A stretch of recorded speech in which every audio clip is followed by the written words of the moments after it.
audio jungle.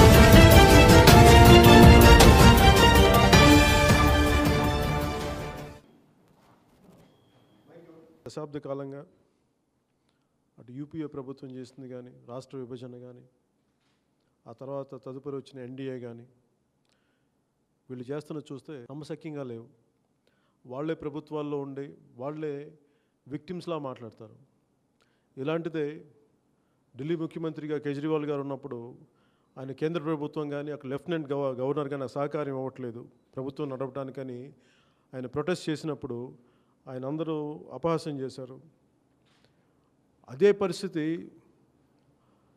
ప్రపంచంలోనే అత్యంత శక్తివంతమైన ప్రజాస్వామ్య దేశమైన భారతదేశానికి ప్రధానమంత్రిగా ఉండి ప్రధానమంత్రి గారే చాలా నిస్సహాయత స్థితిలో ఉన్నట్టుగా పార్లమెంట్ నన్ను నడపనివ్వనే పరిస్థితిలో వచ్చేసాం, మేము నన్ను ఎవరు నడపనివ్వట్లేదు, నన్ను విక్టిమ్ చేసేసారని చెప్పి ఆయన నిరసన చేయడం ఇది బేసిక్గా నమ్మశక్యంగా లేదు. ప్రజలు ఆయన ఎన్నుకున్నదే చాలా బలమైన వ్యక్తి అని, ప్రజల పక్షాన్ని నిలబడే వ్యక్తి అని చెప్పి నాతో పాటు అందరం ఆయన వెంట నడిచాం. అవిశ్వాస తీర్మానానికి నిజంగా చర్చకి కానీ వచ్చిండుంటే 1-2 రోజుల్లో చాలా నిజాలు వచ్చాయి. ముందు నుంచి మేము చెప్తున్నట్టుగానే భారతీయ జనతా పార్టీలో కూడా తప్పులు ఉన్నాయి, ప్రజల కోసం స్పెషల్ కేటగిరీ స్టేట్కి సంబంధించి వాళ్ళలో కూడా తప్పులు ఉన్నాయి, వాళ్ళు కూడా దీన్ని దాటేస్తున్నారు. అలాగే టీడీపీ పార్టీ కూడా దీన్ని దాటేస్తుంది, అలాగే ప్రతిపక్షం కూడా. వీటన్నిటిని దృష్టిలో పెట్టుకొని చర్చకి రాకపోవటమే అందరికీ ఉపయోగం. అటు భారతీయ జనతా పార్టీకి ఉపయోగం, తెలుగుదేశం పార్టీకి ఉపయోగం, వైఎస్ఆర్సీపీకి ఉపయోగం. చర్చకి అవిశ్వాస తీర్మానం ముందుకెళ్ళకపోవటం ముగ్గురికి చాలా లబ్ధిదాయకం. మళ్ళీ ఈ రోజున వాళ్ళే విక్టిమ్స్ లాగా బయటకు వచ్చి మాట్లాడటం ఇది ముఖ్యంగా యువత నమ్మట్లేదు, మహిళలు నమ్మట్లేదు. మాకు కూడా అదే ఆవేదన, అదే కోపం, అదే ఉంది. ఈ రోజున ఇందాక తెలుగుదేశం పార్టీ నిరసనలు కూడా చూస్తుంటే నమ్మశక్యంగా లేవు. అది ఎలా ఉందని ప్రధానమంత్రి గారు చేసింది ఎంత నమ్మశక్యంగా లేదో ఈరోజు తెలుగుదేశం పార్టీ కూడా ఇంతకాలం ఎన్డీఏ భాగస్వామిగా ఉండి ఈ రోజున మళ్ళీ వాళ్ళు నిరసనలు చేస్తుంటే అది నమ్మశక్యంగా లేవు. వీటన్నిటిని మేము ఒక తృతీయ శక్తిగా చాలా బలంగా దీన్ని ముందుకు చూస్తున్నాం. యువత ఆకాంక్షకి, ఒక కొత్త తరం ఆకాంక్షకి, ఒక కొత్త తరహమైన బాధ్యతతో కూడిన ఒక రాజకీయ ప్రక్షాళనకి మేము శ్రీకారం చుట్టబోతున్నాం. ఎలా చూస్తున్నామంటే దీన్ని ఒక పొలిటికల్ అకౌంటబిలిటీ, వీళ్ళు నిలబడాల్సిన పరిస్థితులు ఉన్నాయి. ఏ మాట అయితే ఇచ్చారు పార్లమెంటరీ వ్యవస్థలో ఆ రోజున నేనున్నప్పుడు సెంట్రల్ హాల్, ఇది ప్రధానమంత్రి గారు సెంట్రల్ హాల్ మెట్లకి నమస్కారం పెట్టి వెళ్ళినప్పుడు నాకేమనిపించింది, ప్రోటోకాల్స్కి చాలా గౌరవం ఇచ్చే వ్యక్తి అనిపించింది. అలాంటి పరిస్థితుల్లో అవిశ్వాస తీర్మానం పెట్టడం నిజంగా ఆయనకు కానీ నిజాయితీ చిత్తశుద్ధి కానీ ఉండుంటే, ఆయన చర్చికి కానీ వచ్చింటే ఆయన మరింత నమ్మకాన్ని ఇనుమడింపు చేసేవాళ్ళు. కానీ ఎప్పుడైతే దాన్ని దాటి వేయడం వల్ల ఆ నమ్మకం అది ప్రజలందరూ కోల్పోయారు, నాతో సహా. దీనివల్ల మీరు ప్రతిపక్షానికి బలం ఇచ్చారు తప్ప మీ చిత్తశుద్ధిని నిరూపించుకోలేకపోయారు. దీంట్లో స్పెషల్ కేటగిరీ స్టేటస్ ఇవ్వకపోవడంలో, ముందుకు తీసుకెళ్ళకపోవడంలో భారతీయ జనతా పార్టీ చాలా పెద్ద పాత్ర వహించింది. మీ మేనిఫెస్టోకి ఇచ్చిన విలువ, 1997లో మీ మేనిఫెస్టోకి ఇచ్చిన విలువ, ఒక కాన్స్టిట్యూషనల్ గివెన్ గ్యారంటీడ్ ప్రామిస్కి మీరు నిలబడలేకపోయారు. ఇది మా అందరికీ చాలా బాధగా ఉంది. ఈరోజు చూడడానికి మేమందరం చూస్తున్నాం. కానీ ఇవన్నీ అలాగే తెలుగుదేశం పార్టీ కానీ వైఎస్ఆర్సీపీ కానీ వీళ్ళందరూ చేస్తున్నాయి కూడా నమ్మశక్యంగా లేవు. ఇవన్నీ ప్రజల్ని చాలా ఏదో ఒక ఎంగేజ్ చేయడం, ఎంటీ పొలిటికల్ ఎంగేజ్మెంట్ తప్ప అంతకుమించి కన్స్ట్రక్టివ్గా ఇది నిజంగా పొద్దున్నే ఉండవల్లి గారు కూడా నేను ట్వీట్ చేశాను. ఇవన్నీ ఏంటంటే మీరు ఈ రోజున నిరసన దీక్షలు చేస్తున్నారు. రేపొద్దున మళ్ళీ మీరు తిరిగే ఎన్నికల్లో పార్లమెంట్ ఎంపీలుగా వస్తే మళ్ళీ మీరు ఎలా సాధిస్తారో చెప్పాలి. అది చాలా అవసరం, చాలా బలంగా ఉంది. అలాగే మేము కోరుకునేది కూడా ఏంటంటే అసలు వీటన్నిటికీ ఆల్టర్నేట్ ఒక కొత్త చాలా బలమైన రాజకీయ శక్తి ఒకటి రావాల్సి ఉంది. అది కూడా చాలా బలమైన విలువలతోటి, చాలా బలమైన ప్రజల్లోని ఆకాంక్షలు ముందుకు తీసుకెళ్ళకే ఒక కొత్త బలమైన రాజకీయ శక్తి అవసరం. అలాంటి శక్తులు వస్తే తప్ప, అలాంటి శక్తులు ప్రతి జిల్లాలో నుంచి అలా ఒకేలా ఆలోచన ధోరణిలో వీళ్ళందరూ కలిసి దీన్ని ముందుకు తీసుకెళ్లాల్సిన అవసరం ఉంది. దాంట్లో భాగంగా మేము కూడా సిపిఐ, సిపిఎం, జనసేన కూడా ఎవరైతే కలిసి వస్తారో వ్యక్తులు కావచ్చు, సమూహం కావచ్చు, అలాగే ప్రత్యేక హోదా సాధనా సమితి కావచ్చు, ఎవరితో కలిసి మేము ముందుకెళ్తున్నాం. అలాగే మేము అనంతపురంలో పెట్టుకున్న ఈ 15వ తారీఖుని మా ప్రోగ్రామ్స్ని కూడా ప్రత్యేక హోదా సాధనా సమితి వాళ్ళు కాల్ఫర్ చేసిన స్పెషల్ మన బంద్ పిలుపుకి వాళ్ళ దృష్టిలో పెట్టుకుని మేము దాన్ని కొద్దిగా తేదీలు మార్చుకోవాల్సి వచ్చిన పరిస్థితి వచ్చింది. ముందుగా 16వ తేదీకి వాళ్ళు ఇచ్చిన పిలుపు మేరకు బంద్కి జనసేన పార్టీ, సిపిఎం, సిపిఐ కూడా మా మా క్యాడర్ తోటి వాళ్ళకి సంపూర్ణ మద్దతు మేము తెలియజేస్తున్నాం.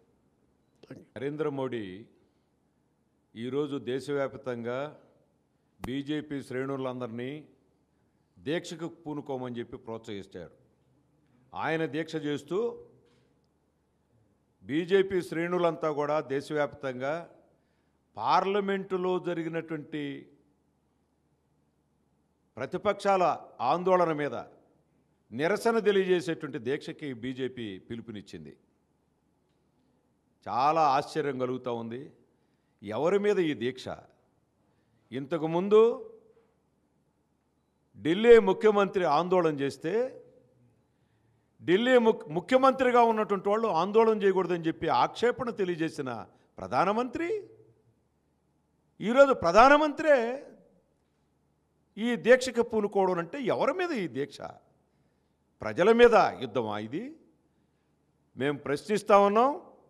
పార్లమెంటులో అవసరమైన సంఖ్య కంటే అదనంగా పెద్ద ఎత్తున అవిశ్వాస తీర్మానానికి పార్లమెంటు సభ్యులు సిద్ధమైతే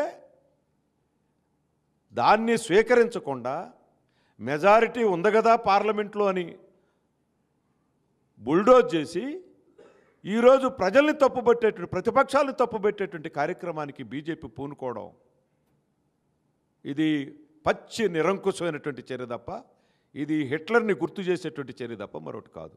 ఈ ప్రధానమంత్రి బీజేపీ అనుసరిస్తున్నటువంటి విధానాలకు వ్యతిరేకంగా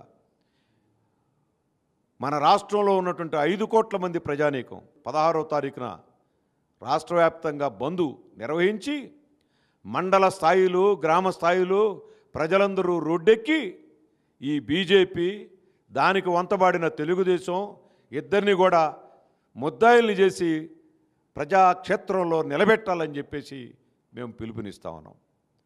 16వ తారీఖున రాష్ట్ర వ్యాప్తమైన బంద్ ఉన్నది కనుక 15వ తారీఖున పవన్ కళ్యాణ్ గారు, వామపక్ష సిపిఐ, సిపిఎం పార్టీలు తలపెట్టినటువంటి అనంతపురం కార్యక్రమాన్ని మరో తేదీకి వాయిదా వేయాలని చెప్పి భావిస్తూ ఉన్నాం. తేదీలు, ఆందోళనలు, తదుపరి రూపం, ఇట్లాంటి విషయాలన్నీ కూడా కొద్ది రోజుల్లోనే మేము ప్రకటిస్తాం.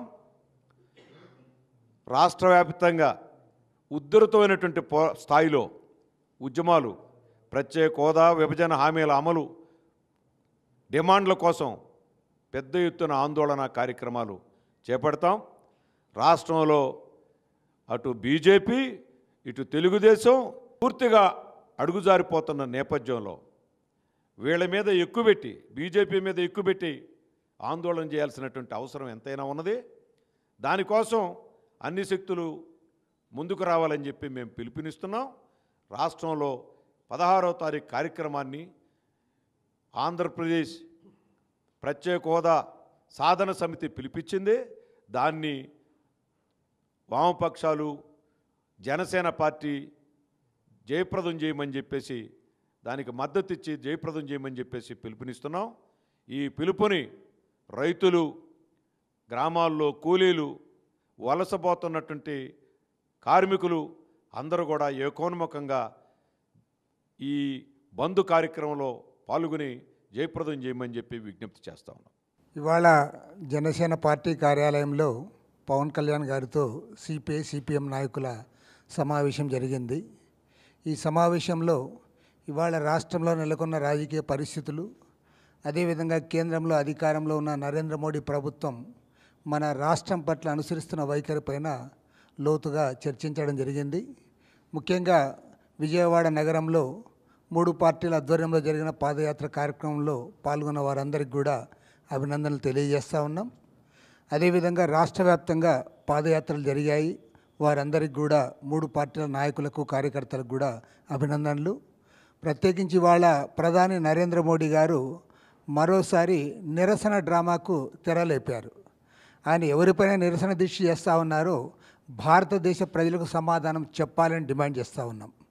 ఇవాళ పార్లమెంట్ను గౌరవించకుండా ప్రజాస్వామ్యాన్ని తుంగలో దొక్కి ఇవాళ కనీసం ప్రతిపక్షాలకు మాట్లాడే హక్కు కూడా లేకుండా, పార్లమెంటు సభ్యులకున్న కనీస హక్కులను కూడా గౌరవించకుండా ఇవాళ ఒక నియంతగా వ్యవహరించడమే కాకుండా మరోవైపు నిరసన దీక్ష ద్వారా ప్రజల్ని మభ్యపెట్టే ప్రయత్నం చేస్తూ ఉన్నాడు. దీన్ని తీవ్రంగా తప్పుపడతా ఉన్నాం. మేము స్పష్టంగా అడుగుతా ఉన్నాం, ఆంధ్రప్రదేశ్ రాష్ట్రానికి ప్రత్యేక హోదా ఇస్తాం, విభజన హామీలు ఇచ్చిన మాట వాస్తవమా కాదా అని అడుగుతా ఉన్నాం. సాక్షాత్తు పార్లమెంట్లో ఫిబ్రవరి 20, 2014 నాడు ఏ వాగ్దానాలు అయితే చేశారో, ఆనాటి ప్రధాని డాక్టర్ మన్మోహన్ సింగ్ గారు ఏవైతే చెప్పారో వాటిని అమలు చేయాలని చెప్పి మా 3 పార్టీలు డిమాండ్ చేస్తూ ఉన్నాయి. ఆ రకంగా అమలు చేయకుండా ఇవాళ దీనికి అంతటి కూడా కారకుడైన వాడు ప్రధాని నరేంద్ర మోడీ. నువ్వు పార్లమెంట్ను గౌరవించవు, చట్టాలను గౌరవించవు, ప్రజాస్వామ్యం అంటే నమ్మకం లేదు, కనీసం పార్లమెంట్ సభ్యులతో 10 నిమిషాలు మాట్లాడడానికి కూడా నీకు ఓపిక లేదు. పైగా ఇప్పుడు నిరసన దీక్ష పేరుతో డ్రామాలు ఆడతావా? అందుకోసమే దొంగ అన్నట్లుగా ఇవాళ నిరసన దీక్షలు పూనుకుంటూ నరేంద్ర మోడీ వైఖరిని నిరసిస్తూ ఉన్నాం. ప్రత్యేక హోదా విభజన హామీల సాధనా సమితి ఆధ్వర్యంలో ఈ నెల 16వ తేదీ రాష్ట్ర వ్యాప్తంగా 5 కోట్ల మంది ఆంధ్రప్రదేశ్ ప్రజలందరూ కూడా రోడ్డెక్కాలని కోరుతా ఉన్నాం. బంద్లో పాల్గొనడం ద్వారా ఈ ప్రభుత్వానికి బుద్ధి చెప్పాలి. ఖచ్చితంగా సాధించేంత వరకు కూడా పోరాడి సాధించి తీరుతాం. ఈ ఉద్యమాన్ని మరింత ముందుకు తీసుకోవడంలో భాగంగానే అనంతపురంలో 15వ తేదీ తలపెట్టిన సమావేశం, సభ, ర్యాలీనంతా కూడా మేము వాయిదా వేసుకుంటా ఉన్నాం. మరలా ఆ డేట్స్ కూడా పవన్ కళ్యాణ్ గారితో మాట్లాడిన తర్వాత అనౌన్స్ చేయడం జరుగుతుంది.